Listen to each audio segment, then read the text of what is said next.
of football. Greatest GM of all time, greatest head coach of all time. Ladies and gentlemen, 8-time Super Bowl champion Bill Belichick. Yeah. Hey, Pat. How you doing? I love what's behind you right now. That Scrabble board has got me zinked up. Scrabble board? Hell yes. I mean, I would assume you're a master Scrabble player. Is that something that's accurate? I don't know about that, but that's all right. I appreciate you doing that. It looks cool, and we're very thankful that you're joining us. We were just talking about the Kansas City Chiefs and obviously the Patrick Mahomes behind-the-back play that they're saying was not a called play. It was improvised. It was really the only way for me to get the ball to Travis, who ran the wrong route. We all have heard about the Travis routes and how that whole thing works. What are your thoughts on this Kansas City Chiefs team being able to sustain success when the entire world is not only kind of hoping you fail, but looking for you to fail? How do you continue to get better, and how do you continue to drive? And what do you think about this particular group with Andy Reid leading the way? Yeah, I think that's a really interesting question, Pat. Let's see. Let's start on offense. It looked to me like they wanted to play worthy with Mahomes, and Mahomes gave him a bunch of targets. Got him on that first flag route, and then another route. They ran a reverse to him, things like that. So it looked like it was let's get some timing with the receivers, with Rice, with Worthy, Kelsey for a little while in there. And I think that was for the quarterback and receivers just to get work under, game conditions, not just practice. And so I think that was the purpose of it. Then, Andy let, the rest of the guys play throughout the game. But I thought offensively, it looks like it's just going to be an effort to get the young guys, timing with Pat so they're ready to go early against Baltimore. Obviously, they have the big opener there. I think the bigger issues are going to be on defense. They couldn't turn the ball over. Look, they played very well in the playoffs, so that's where it counts, and that's the most important thing. But overall, as a team, run defense, turnovers, I think that's an area that they're going to want to improve in, and I just think it's going to be tough this year. They're a good team. Don't get me wrong. I'm not saying that. I just think this third year for it all to fall into place 3 years in a row is tough. I think if anybody can do it, it's probably Kansas City. But it won't be easy. It won't be easy. They'll have I'm not sure how tough the AFC West is going to be, but I think in the end, they're going to have some tough opponents, through the course of the season and the playoffs. But Andy will have them ready to go, and I think they'll maybe score more than they did last year. We'll see if they can hold up defensively. I lost a couple good coverage players, obviously Snead. We'll see how that comes together. Okay, so let's talk about, winning for a third straight time. And I believe in players just like I believe in Andy Reid, is like the coach and the player, quarterback and coach. I think we all kind of believe in. So it's an easy thing to see them be able to accomplish it. For them to be able to win 3 straight, all anybody's talking about is some of the teams that you ran, obviously. They're like, even the Patriots weren't able to win 3 straight, which is a massive compliment. Congratulations. That's going to be forever, right? Which is forever. But why is it so hard to go back to back, you think? And what was your message and kind of mindset after you win a Super Bowl for the next season? Is it just same exact shit every single year, or do you have to adapt your messaging after you've got to the mountaintop? Well, I think it's 2 messages, really. One is starting all over again, rebuilding everything, starting at the base, and putting the stacking days together and weeks together in training camp on your fundamentals and, building those pillars that give you strength to get you through a long regular season and postseason, particularly in the fundamentals. So it's starting over, but it's also finding a new way to win. And each year is a different year. Even if you have some of the same players, there's always some differences, whether it's your opponents or the circumstances that you go through during the course of the year. That varies from year to year. So we'll see what Kansas City's challenges are this year. Whether it's a fast start and maybe they'll dip in there or vice versa. I mean, who knows? But it'll be there. I do think one of the biggest things they have going for them is, great leadership from the quarterback. I think Mahomes is, the hardest worker on the team, which is a great thing to have. We had that with Brady, so nobody slacks off when the quarterback doesn't slack off. The receivers, the offensive line, and the defense, puts a lot of pressure on them. I'm sure the practices are very competitive. So, 2 most important people here, obviously, are Mahomes and Reid, and they're really good. But, that play you're showing right there is a good example of Mahomes trying to get the ball to, his timing with Worthy and, see how that works out. Then, Wentz ended up hitting him for a touchdown pass. But there were 4 or 5 targets to Worthy and to Rice in the game. And I think that was important for Mahomes to get that. You talking about, Patrick Mahomes, and I don't know if it was Travis who was talking. Somebody talked. Maybe it was Tom Brady. Peyton. I think it was Peyton, actually, that said Patrick Mahomes is okay with Andy Reid coaching him. And, he needs to be coached. And he accepts criticism in heart. And so everybody on the team sees that. And obviously it is being immediately compared, yet again, to your relationship with Tom. And you mentioned about how Tom was your hardest worker. He was also a guy that was willing to take coaching. Now, at what stage did you know that he was going to be different than most superstars and how fragile almost some superstars can be, especially whenever they've been coddled their entire lives, which quarterbacks have been, high school, college. Now, I know he was backup 199 and everything like that, but quarterbacks have been lifted up since they're kids pretty much if you can throw a football, and then still having the mental toughness to be able to be coached. When did you realize that with Tom? And you acknowledge, obviously, that is a massive piece of the entire culture builder in there as well? Yeah, absolutely, Pat. Well, look, Tom's one of our hardest workers as a rookie, and he didn't even play. We had a lot of rookies on the roster. We didn't have any salary cap space, so the team was filled with rookies. And, he would take those guys out extra after practice and run through the plays and that type of thing. But he really improved a lot in, obviously, 2000 to 2001 when he beat out Heward for the backup spot. Then from 2001 to 2002, even though the team wasn't as good, I thought Tom took strides as a quarterback, 2003, 2004. So, I think, look, he improved every day for 20 years, but I think the biggest improvement came in the first 4 years. But he continued to work. And again, the big thing every year was, who are the receivers, who are the tight ends, who are the run backs, how can I make them better? When you get guys like Gronkowski, that's different than Dan Graham and Watson and some of the tight ends we had before that. And we had different receivers, like Randy Moss, to Edelman, to Troy Brown. I mean, those guys are all good, but they're all different. And so how do you learn to use those players? And I think that's one of the things that Mahomes does really well is he knows what his players can do, how to get the most out of them. And I think, having Pacheco healthy and being able to have a good running game there, really gives a good balance to the offense. That kid's tough. He runs so mean.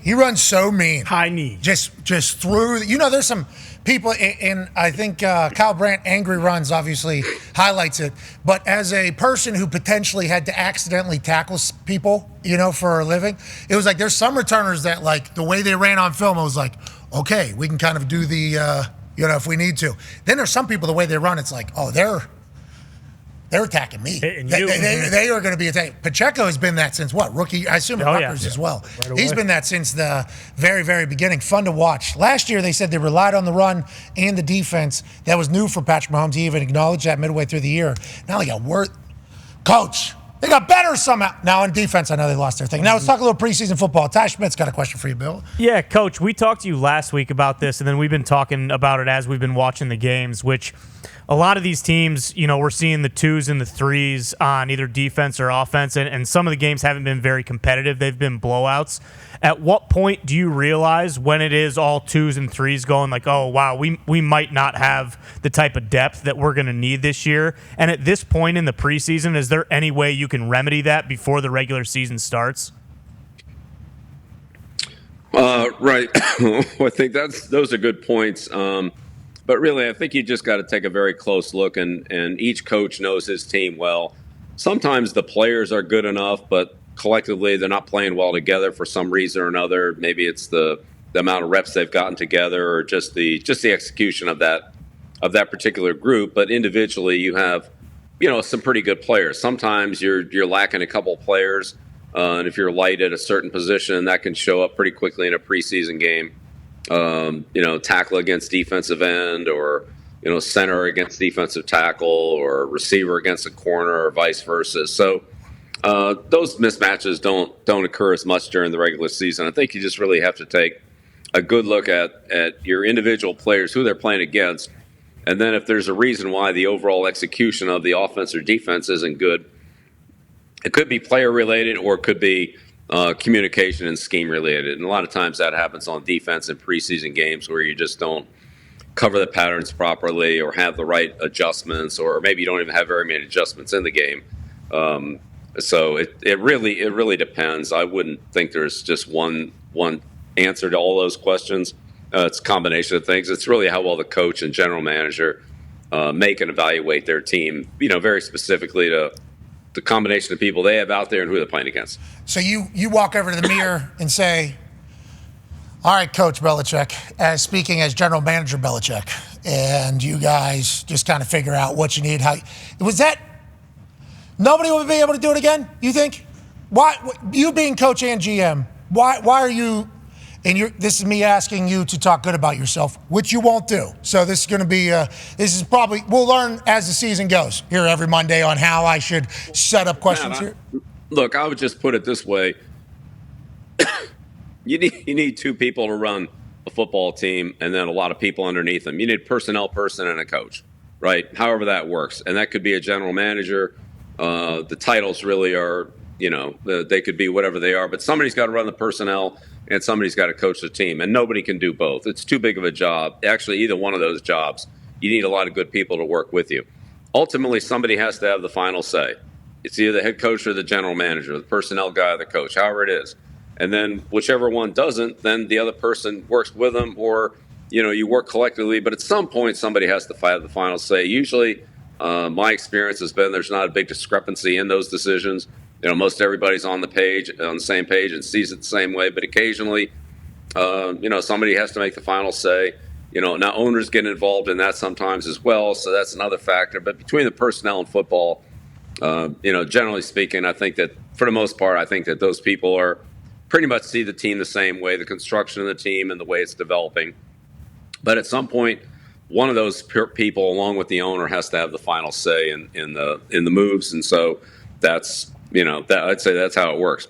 But one person can't run an organization. It's just too much. There's no way. Did you reach out to your friend Billy O whenever he was getting more titles every single day down in Houston? He was the head coach, GM, lead counsel, PR. Yep. Head contract. I forget. He just took on more and more and more jobs as it went. He was like, this guy's got to be underwater. And turns out it did not work out. But we've heard nothing but good things about the guy from a lot of people that know him. But as we were watching that kind of take place, the comment was, oh, this guy thinks he's Bill Belichick. This guy thinks he's Bill Belichick. When in reality, I think some of those things were kind of just thrown on forced. I think it was an interesting situation for him. Connor has a question for you. This one now goes back to draft night. Yeah, Coach, there's been a lot of talk about Sean Payton and Bo Nix throughout this whole entire preseason. So we went back and pulled this clip from the interview with Sean Payton. Foxy, run it. Nix has played a lot of football. He's played a lot of good football. Kind of felt like the short passing game was product of the system, but he could definitely get the ball down the field, and nobody's NFL ready. But I'd say of the college quarterbacks, he's probably pretty close to being NFL ready. And like you said, the best quarterback in the pocket, best in those situations. There's a lot to like about this kid, and he wins. I think it's hard to be an NFL quarterback if you're not somewhat accurate. We were there for the pro day, and then our private workout was the following day. We threw 80 more balls. And I can't think of a pass where the first sign of an inaccurate quarterback is when you're throwing these shorter routes because the ball's got to be on the right shoulder. It's a little bit easier down the field to stretch the ball and maybe hide your accuracy deficiencies. Man, it was impressive. I just remember we got in the car afterwards, and I just looked around and I said, are you kidding me? How do you feel about what you've seen so far, Bill, from Bo Nix and Sean Payton working together? And at what point do you think that they kind of do go, full force ahead? Bo Nix is our quarterback, and we're going with him for the entire year in Denver. Well, I think you go with him when you feel like he's ready to go. What you don't want to do is you don't want to put a rookie quarterback in there. Like, let's, for example, here, what I don't think you want to do is put Bo in there, and then after 3 or 4 games, find out you need to take him out and put Stid back in there and go that way. I don't think that would work. I think that just creates a lot of confusion, and I really don't think that's what you want to do. If you're sure Bo Nix is the guy, then you go with him, but you don't turn back. You stay with him all the way through. If you go the other way and start with Stid, who's actually played, I think, pretty well in the preseason. He showed some toughness scoring last week and had an interception when the ball got batted at the line of scrimmage. So, overall, I thought he's done a decent job. If you feel like he gives your team a better chance to win and you want to give, the younger player a little more chance and you don't think he's quite ready yet, then then when you make that move, you're going to make it, whether it's to start the season, week 3, week 6, week 8 at the bye week, whatever it is. Once you make that move, then I think you're committed to it all the way. You don't want to change it at that point. So I'd say once Sean's sure that Bo is ready to go, and he knows that this is the direction and he's ready, and he just needs some reps out there, and it'll continue to get better, then I think he'll make that move. Look, he's played well in preseason, but it's preseason. The coverages are simple, but he's delivered the ball well. He's got it out on time. He sees the field well. He's done a good job of taking care of the ball. He's done a good job of extending some plays and making good decisions with the ball in his hands under some pressure. So, but again, it's against very vanilla defenses. I think how it goes in practice against both the Denver defense and their joint practices, that's part of it too. We just haven't seen those. But he's obviously done a good job. I mean, he's gone in there and played, very well in a couple of preseason games. So that doesn't surprise me. He's played a lot of good football in his career. I believe in Bo Nix. Sure.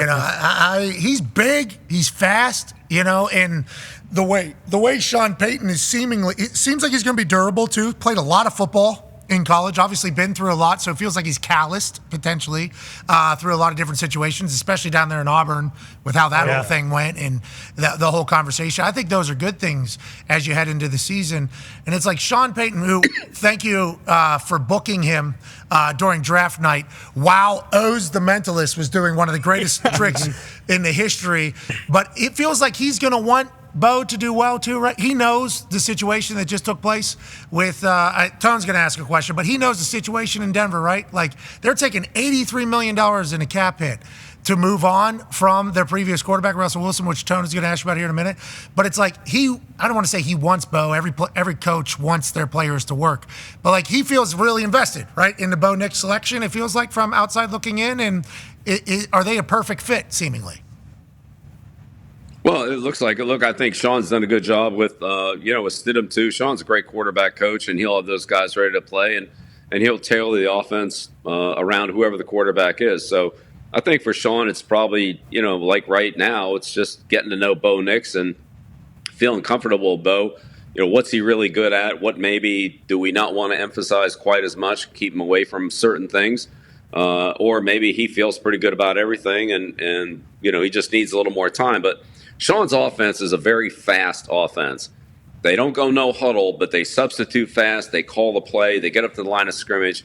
And once the ball's snapped, everything's moving fast as anybody in the league. So there's a lot of mental processing and decision-making that has to take place in a hurry. And assuming the quarterback's good at that, then, we've seen Breeze execute it. We know what it is. But it's still, I would say it's still, not easy to do. If Bo can do it, then as soon as Sean's comfortable with what Bo can do, he'll just ride it out with him. Coach, that Oregon offense, I don't know how much you watched it. Obviously, you've seen a lot of it. But whenever Bo was running it, I mean, that was just like it almost feels like should be a good match. Feels like it should be a good match, even though college defenses like 75% completion. I mean, look, granted, not every pass was 80 yards downfield, but I mean, I don't care. 75% completion is still 75% completion. I like that you just called him Stid, too, by the way. And we're going to head over to Hammer Don. You can grab a water if you need it. Go ahead, Tone. Yeah, Coach, things aren't all warm and fuzzy in Pittsburgh from the fans' point of view after watching Saturday's preseason game and seeing Russell Wilson get his first action and Justin Fields as well. Do you think there's any chance that Russell Wilson can get back to his 2020 style play where he was, that 40 touchdowns, 30 interceptions, we don't even need that. But is there a chance that Russell Wilson can get back to where he was in his Seattle days? And what do you think Coach Tomlin is thinking when he's making his decision between Russell Wilson and Justin Fields, who now turns it over a little more than Russell Wilson, but is a little more electric and obviously can make plays with his legs? Well, I think the number one thing in Coach Tomlin's mind is taking care of the football. Don't turn it over, and that's something that Russell is very good at. I think there are probably more concerns about that with Fields. But look, I think they have bigger problems at the quarterback position. That's my opinion. I think that the defense is a pretty solid unit. The offensive line, had a hard time, being consistent there. They lost the tackles, so now they got Jones over there playing right tackle, or Broderick playing right tackle, Dan Jones playing left tackle. I'd say inside, have a rookie center, Frazier, so he's got a way to go. The guards they've had some issues too in the first 2 preseason games. So, look, I think Arthur Jones is a great fit, for that offense, for what Coach Tomlin wants. They need to get the running game going. They have good backs. They need to get those backs started. Russell's good out of the pocket. He'll be able to, hit those play action passes. I thought the throw he made to Pickens in the game was what Russell Wilson is. He's one of the best downfield throwers in the league. So he put the ball, to Pickens right there on the sideline. He was just out of bounds, but that's the right idea.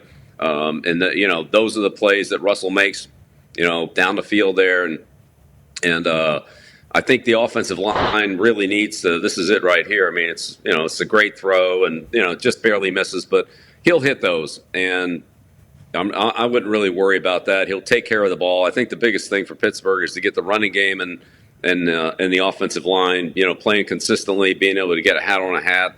The inside players being able to get up to the second liner, into the second level, and get that zone run going for Arthur Smith. But, I thought Arthur did a really good job with Atlanta last year, with some quarterback, situation there. They didn't have a lot of explosive players on offense. Obviously Robinson's a good back, but, he kept them in a lot of games. They just didn't play well enough at quarterback to have a better record, in my opinion.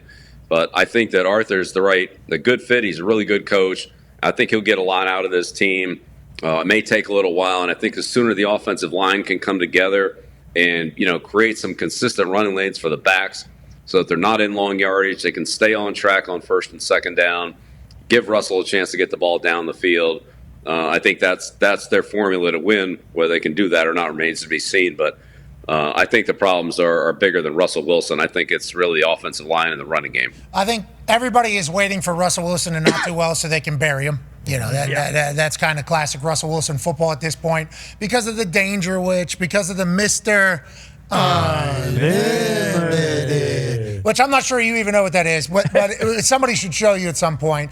He has this personality that kind of is a movie quarterback in the NFL. Everything he says when he's mic'd up, like clear eyes, full hearts, let's go. What he's saying on the sideline, I've never heard an actual human in real life say, but I've never been on a field with like Tim Tebow, who I think is always like Tim Tebow. And Russell Wilson, I think, is always like Russell Wilson, but the way he is, whenever it's going well, people love, like, hey, this is perfect. But when it doesn't go great, people want to kill him. Now, him going to Pittsburgh's good news.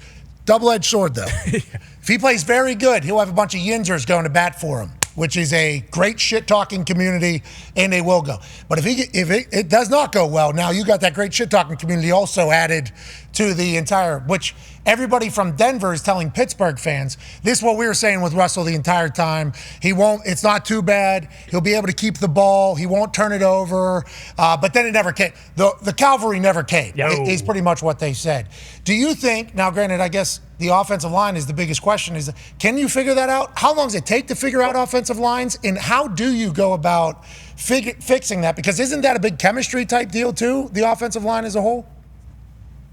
Well, it's chemistry, but it's also, performance. I mean, there are several examples in the game where they're getting beat inside, the guards are getting beat inside, center's giving up an edge, tackles are getting beat around the edge.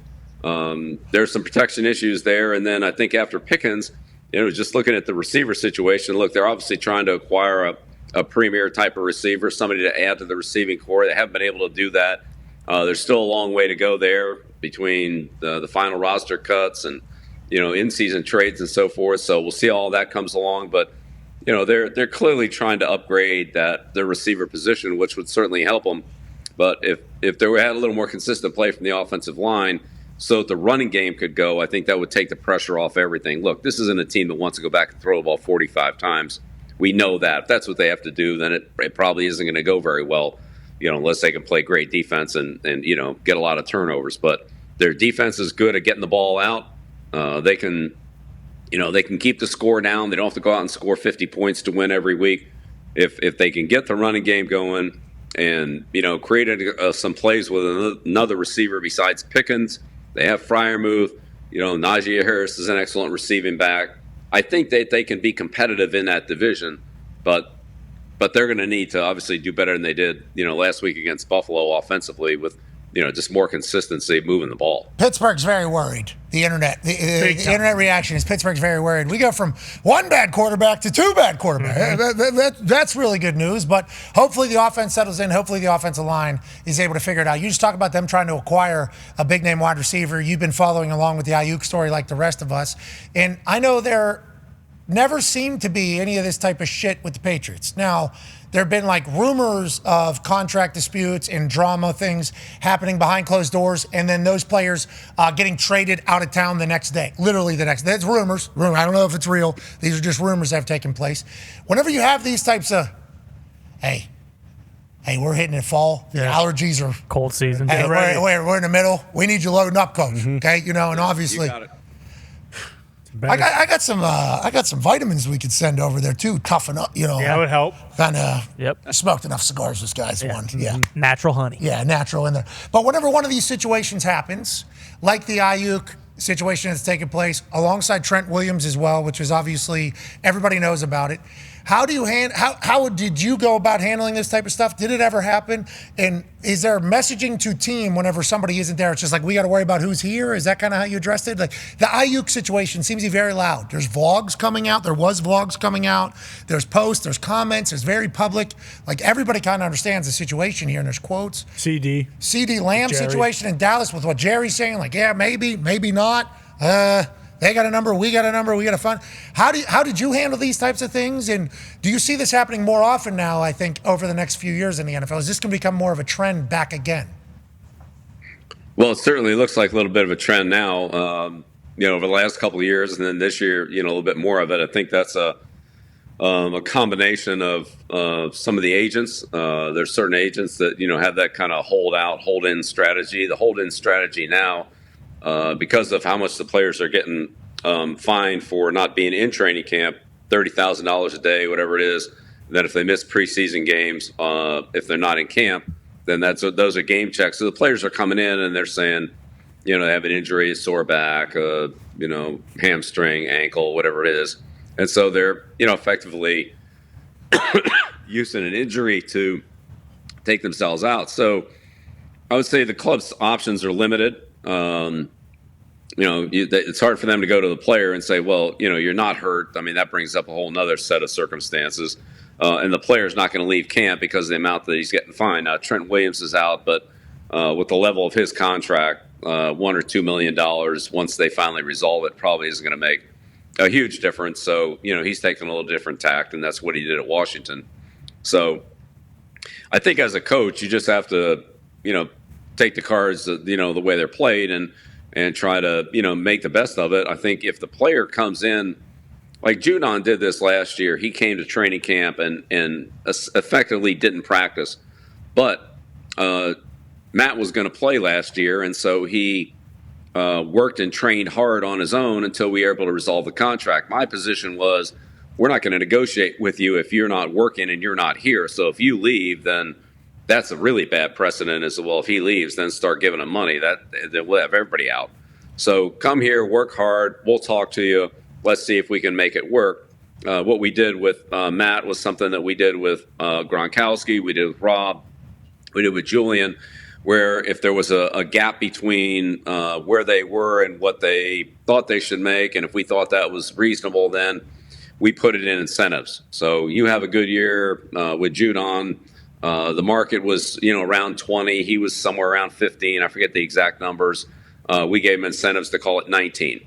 And so if he had the same year he had in 21 and 22, he would have made the 19. Unfortunately, he got hurt, and so the whole thing was a moot point. But the point is that I think you try to find a way to compromise sometimes incentives, or maybe it's a new contract. I think at Matt's age last year, the new contract, plus he had 2 years to go on his contract. So that's another one. We didn't renegotiate with Gilmore with 2 years to go on his contract. We didn't renegotiate with Judon with 2 years to go on his contract. I think when you start renegotiating with 2 years to go, again, you could have 15-man parade coming in there with 2 years to go that want to renegotiate. So our position was always do it the last year. And so, if it was 2 years, then we tried to find another solution rather than renegotiate, so we didn't have the 2 year precedent. So those are some of the things that we did. I'm not saying those are the answers. I think every situation is different.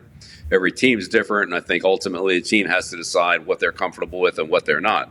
I think the Cincinnati situation is interesting. Higgins came in there, signed his tender right away, basically said, hey, I'm playing football. I'm going to go out there and have a good year. And Jamar didn't take that same, approach, similar situation. So it's, I don't think there's any cookie cutter deal here. Each guy and each agent has their own, strategy for what they think is best for them and their player. Again, I think when you start at the top with a guy like Mahomes or a guy like Brady, who do everything to make sure that there's no issues with their contract, then that makes it, a little bit easier with everybody else, and everybody else can, respect the overall team concept and the team goals. Not saying they want to play for nothing. That's not the point, but to try to find some way to compromise to work it out. When Mahomes is out there working out hard and Brady's out there working, the other players, they want to be out there with him working too. And I'd say usually it's a better solution when the quarterback's not part of the problem. Judon getting hurt, not getting his incentives is a massive piece of what his agent was probably telling him this year about how, hey, we're not doing this whole song and dance again. But that was with 2 years left, not 1 year left. He's now down in Atlanta. They've been making moves down there. Good luck to Atlanta and Raheem Morris. You talk about Tom Brady there with his contract not being a deal. You guys almost started like the salary cap gymnastics. Do you view it that way? Whenever you moved it to signing bonus and then kicked the can down, I don't want to say kicked the can down the road, but spread the money out throughout the rest of the contract. Now that became that's everybody's move. You guys were doing that for a long time because when it was first getting announced, it was like Tom Brady, hero, is taking his entire salary and getting it on one day instead of getting it throughout the entire season. But in doing so, frees up $10 million, $15 million to the New England Patriots, yada, yada. You guys seemingly were ahead of the curve on that. Did that happen before you guys started doing it? And when did that become like the move? Because it feels like teams should and have weaponized that particular signing bonus to spread out the rest of the contract over the season. You guys were obviously doing that with Tom, I feel like, back in the day. Yeah, we did it a couple of times, Pat, but I wouldn't say that was very frequent. And really, we tried to we didn't have voidables except for the last year with Brady. We didn't have fake years in the contract where, the defensive ends are making $60 million and you have to cut them and things like that. And so we just didn't do that. And I think that was really how we were able to sustain our success for so long, was that the cap was managed. We were always at the cap and we pushed it, but then there were a lot of players that didn't finish their careers with us for one reason or another. When the salary cap became an issue, we had to make some tough decisions. And unfortunately, I would say release some players that, or trade players that I really didn't want to do that with. They were good players. We just couldn't afford them all.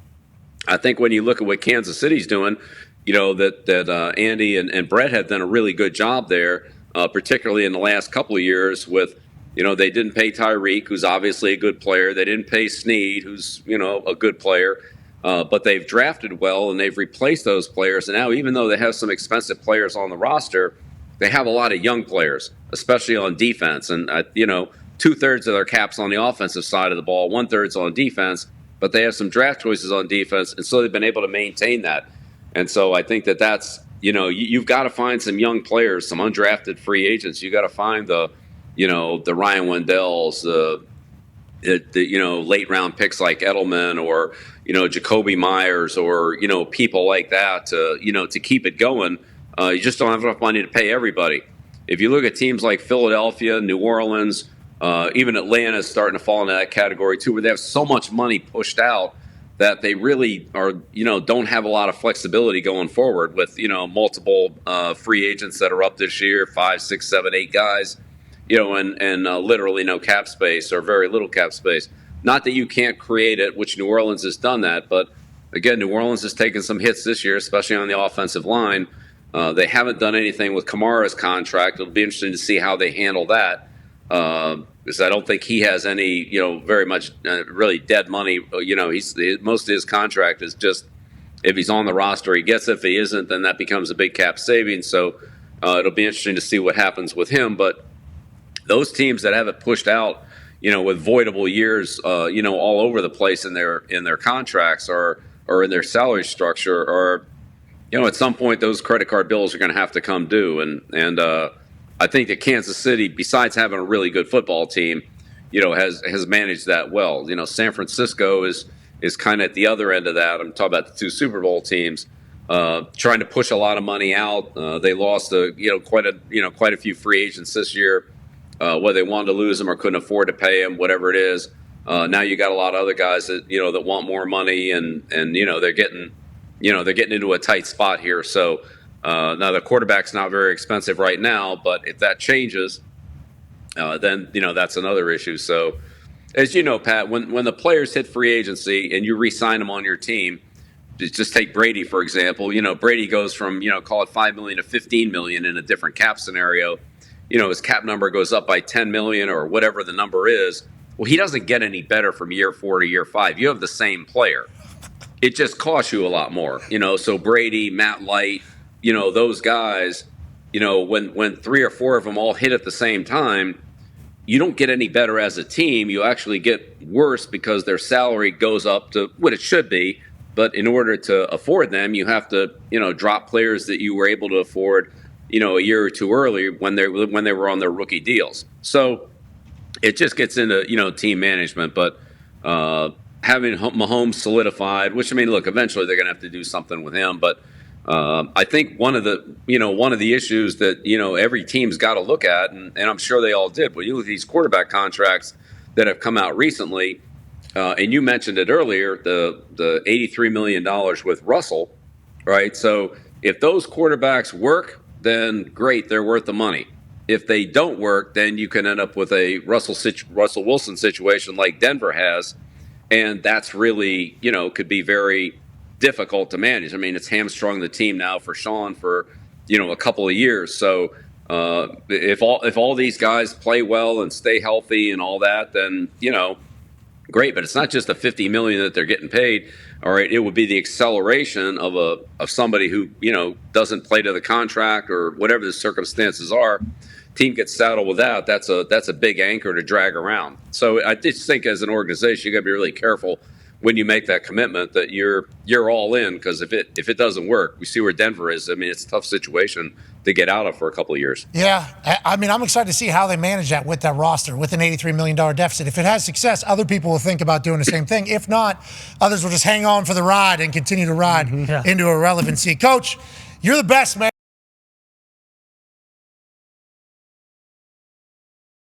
I hope that Lombo wasn't the reason that we're coughing right now. We appreciate you. We'll see you next Monday.